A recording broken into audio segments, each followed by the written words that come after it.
دوستوں ہم بچپن سے سنتے آ رہے ہیں کہ انسان غلطیوں کا پتلا ہے، اور یہ بات کچھ حد تک ٹھیک بھی ہے۔ اکثر فلموں میں بھی یہ ڈائلاگ سننے کو ملتے رہتے ہیں کہ تمہیں اس غلطی کی باریک قیمت چکانا پڑے گی۔ لیکن اگر انسان کوئی غلطی کرے تو اس کی زیادہ سے زیادہ کتنی قیمت ہو سکتی ہے؟ کیا آپ نے کبھی اس بارے میں سوچا ہے؟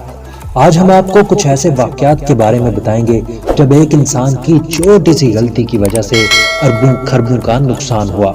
ویڈیو آخر تک ضرور دیکھیے گا کیونکہ آخری پوائنٹ بہت انٹرسٹنگ ہونے والا ہے۔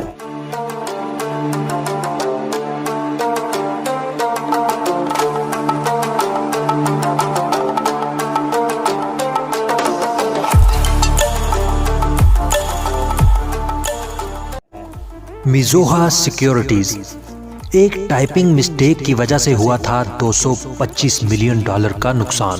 کیوں دوستو چونک گئے نا؟ 2014 میں جاپان کے میزوہا کمپنی شیئر بروکر نے J.com کمپنی کے شیئر بیچنے کا ایگریمنٹ کیا، جہاں ایک شیئر کی قیمت تھی 6,10,000 ین جاپان کی کرنسی ہے۔ لیکن دوستو اس بروکر کی ایک ٹائپنگ مسٹیک کی وجہ سے یہ شیئر کچرے کے بھاؤ بکے۔ دوستو یہ غلطی تھی 6,10,000 شیئر کا ریٹ 1 ین۔ یہ ایک بہت بڑی غلطی تھی۔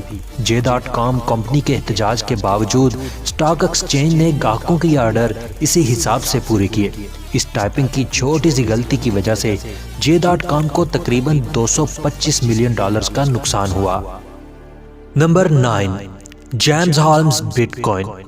آج ہر انٹرنیٹ استعمال کرنے والے کو پتا ہے کہ بٹ کوائن کیا چیز ہے اور اس کی مارکیٹ کتنی تیزی سے اوپر جا رہی ہے۔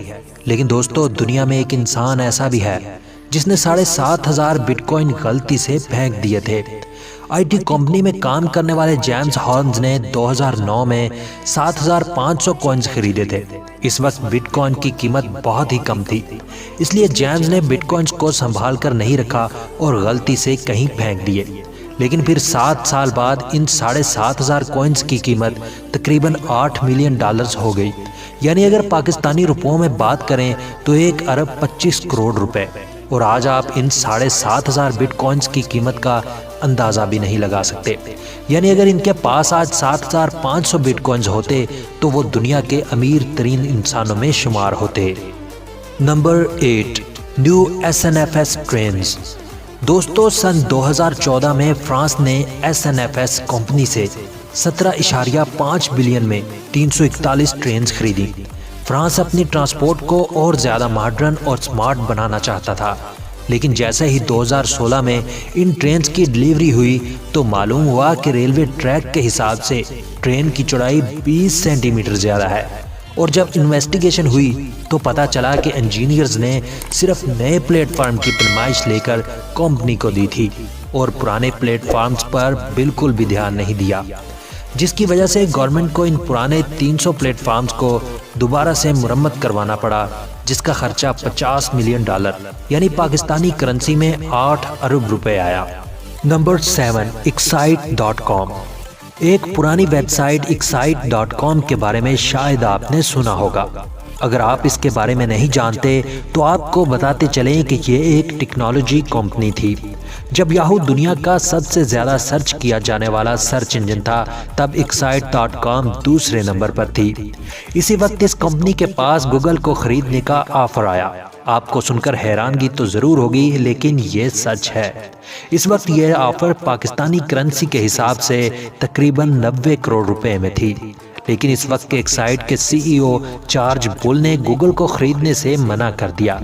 مسٹر بول کے شاید یہ سب سے بڑی غلطی تھی، کیونکہ جو کمپنی اس وقت تقریباً 90 کروڑ روپے یعنی 5.5 سے 6 ملین ڈالرز میں مل رہی تھی، آج اس کی قیمت $280 بلین ہے۔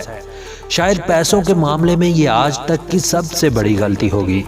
دوستو یقیناً آپ کو ہماری ویڈیو پسند آ رہی ہوگی، تو اسے لائک کر دیجئے اور ساتھ ہی نئے آنے والے دوست چینل کو سبسکرائب ضرور کر دیجئے۔ تو ہماری اگلی غلطی ہے یعنی ہماری نہیں بلکہ رشیا کی، جو ہے نمبر 6، سیلز آف الاسکا۔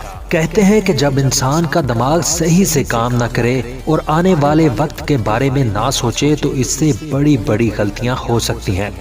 ایسا ہی کچھ الاسکا کے ساتھ ہوا جب روس نے 1859 میں اپنا حصہ الاسکا امریکہ کو بیچنے کا سوچ لیا، کیونکہ الاسکا روس کا ویران حصہ تھا اور دور بھی کافی پڑ جاتا تھا اور وہاں ہمیشہ ٹھنڈ رہتی تھی، اس لیے روس کو الاسکا کچھ خاص نہیں لگا۔ تو روس کے شہنشاہ الیگزینڈر سیکنڈ نے 30 مارچ 1867 میں واشنگٹن میں بیٹھ کر الاسکا کو بیچ دیا۔ امریکہ نے $7.2 ملین میں الاسکا خرید لیا اور 9 مارچ کو یہ ڈیل پوری طرح فائنل بھی ہو گئی، اور اس کے بعد 18 اکتوبر 1868 کو یہ علاقہ باقاعدہ امریکہ میں شامل کر دیا گیا۔ دوستو، روس نے صرف $7.2 ملین میں الاسکا کو امریکہ کو بیچ دیا۔ اس وقت روس کو اس سے کچھ خاص فائدہ نہیں ہوا، لیکن امریکہ کو اس خریداری میں کئی سو گنا منافع ہوا، کیونکہ اس وقت الاسکا کا صرف آئل اور گیس ریزرو ویلیو تقریباً $200 بلین کا ہے۔ الاسکا امریکہ کو اتنے سستے داموں بیچنا روس کے لیے کئی سو ارب ڈالرز کی غلطی تھی۔ نمبر 5، ملینیم برج۔ دوستو، 1996 میں پیدل چلنے والے لوگوں کے لیے تھیمس ندی کے اوپر ایک پل بنانا سٹارٹ کیا گیا، جس کا نام ملینیم برج رکھا گیا، جو کہ 10 جون سن 2000 کو پوری طرح تیار ہو گیا۔ اس کا افتتاح ملکہ برطانیہ الزبتھ کوئن کے ہاتھوں کروایا گیا۔ دوستو، اس برج کی اوپننگ سرمنی دیکھنے کے لیے 80,000 لوگوں کی بھیڑ اکٹھا ہو گئی۔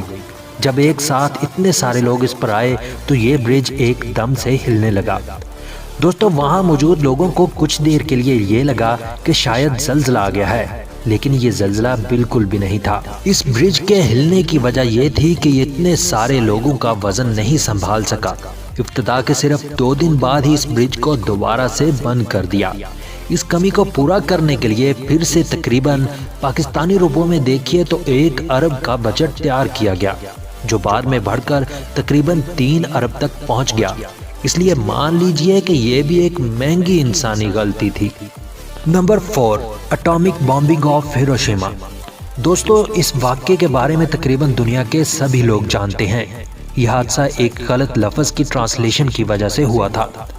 ہوا کچھ یوں تھا کہ جنگ عظیم کے دوران امریکہ اور اس کے اتحادی ملکوں نے جاپان کو جنگ ختم کرنے اور ہتھیار ڈالنے کا پیغام دیا تھا، جس کے جواب میں کنٹوری سوزوکی نے لکھا مکا ساٹسو۔ اس لفظ کے جاپانی زبان میں کئی معنی ہیں۔ سوزوکی کا مکا ساٹسو لفظ کا مطلب تھا کہ جاپان اس بارے میں ابھی سوچ و وچار کر رہا ہے، جبکہ اتحادی ممالک کے ٹرانسلیٹر نے اس کا یہ مطلب نکالا کہ جاپان گورنمنٹ جنگ بندی کی درخواست کو رد کر رہی ہے، جس کی وجہ سے سن 1945 کو امریکہ نے جاپان کے شہر ہیروشیما پر بمباری کر دی، جس نے جاپان کی کمر توڑ کر رکھ دی۔ یہ غلطی جاپان کے ساتھ ساتھ کئی اور ممالک کو بھی بہت مہنگی پڑی۔ نمبر 3، ایپلز آسم وارکینز۔ دوستو، آج کے دور میں ایپل کمپنی کو کون نہیں جانتا۔ ایپل کا فاؤنڈر سٹیو جابز، سٹیو وازنیاک اور اس کے بعد تیسرے فاؤنڈر رونالڈ وین، جس نے 1976 میں اپنے حصے کے 10% شیئر صرف $800 میں بیچ دیے تھے۔ اگر وہ آج 10% شیئر ان کے پاس ہوتے تو آج وین ہی ان 2 باقی فاؤنڈرز کی طرح ارب پتی ہوتے، اور آج وہ تقریباً 4 لاکھ کروڑ روپے پاکستانی کے مالک بھی ہوتے۔ نمبر 2، اسپینش سب مرین۔ ایک چھوٹا سا ڈاٹ، جی ہاں دوستو، ایک چھوٹے سے ڈاٹ کی وجہ سے اسپین کے $680 ملین برباد ہو گئے۔ دوستو، اسپین نے ایک سب مرین بنانے کا آرڈر دیا، لیکن جب سب مرین تیار ہو گئی تو اس میں ایک پرابلم آ گئی۔ وہ پرابلم یہ تھی کہ یہ سب مرین پانی کے اندر تو جا سکتی تھی، لیکن پانی سے باہر واپس نہیں آ سکتی تھی۔ دوستو، یہ غلطی کیلکولیشن کے دوران ڈیسیمل پوائنٹ غلط لگانے کی وجہ سے ہوئی، جس کی وجہ سے سب مرین کا وزن 100 ٹن زیادہ ہو گیا تھا۔ اس خرابی کو ٹھیک کرنے کے لیے انجینئر نے سب مرین کا سائز بڑا کرنے کا پلان بنایا، جس سے اسپین کو $30 ملین کا خرچہ اٹھانا پڑا۔ Number 1، last lottery tickets. England کی رہنے والی ایک عورت ہر ہفتے اپنے لیے لاٹری خریدا کرتی تھی۔ اس کا نمبر نکال کر اپنے پاس سیو رکھتی۔ وہ ہر ہفتے اپنی قسمت کو آزماتی اس امید پر کہ شاید اس کی کبھی قسمت جاگ جائے، وہ امیر ہو جائے۔ وہ خریدے ہوئے ٹکٹ کا نمبر اپنے پاس ایک کاغذ پر لکھ کر رکھتی تھی، اور جب اس لاٹری کے نمبروں کو ٹی وی پر دکھایا جاتا تو وہ نمبر چیک کرتی تھی۔ سن 2010 میں وہ عورت ایک دفعہ لاٹری کے نمبر چیک کرنے کے لیے ٹی وی کے سامنے بیٹھی، تب اسے پتا چلا کہ اس کی ایک لاٹری کی ٹکٹ نکل پڑی ہے۔ آپ کو یہ جان کر حیرانگی ہوگی کہ اس نے لاٹری میں تقریباً پاکستانی 2.5 ارب روپے جیتے تھے۔ اس عورت نے جلدی سے یہ بات اپنے شوہر کو بتائی، لیکن یہ بات سن کر اس کا شوہر حیران کم اور پریشان بہت زیادہ ہو گیا، کیونکہ اس نے سارے لاٹری ٹکٹ کچرے میں پھینک دیے تھے اور اب ان دونوں کے پاس افسوس کے سوا کوئی چارہ نہیں تھا۔ تو دوستو، امید کرتے ہیں کہ آپ مستقبل میں ایسی کوئی غلطی نہیں کریں گے جس سے آپ کو کوئی بڑا نقصان ہو۔ اگر آپ نے کوئی ایسی غلطی کر دیا ہے تو آپ ہمیں کمنٹ کر کے بتا سکتے ہیں۔ ویڈیو پسند آئی ہو تو اسے لائک کریں، کمنٹ کریں اور دوستوں کے ساتھ بھی ضرور شیئر کریں۔ ملتے ہیں اگلی ویڈیو میں، تب تک کے لیے اپنا، اپنی فیملی اور دوستوں کا بہت سا خیال رکھیے گا۔ خدا حافظ۔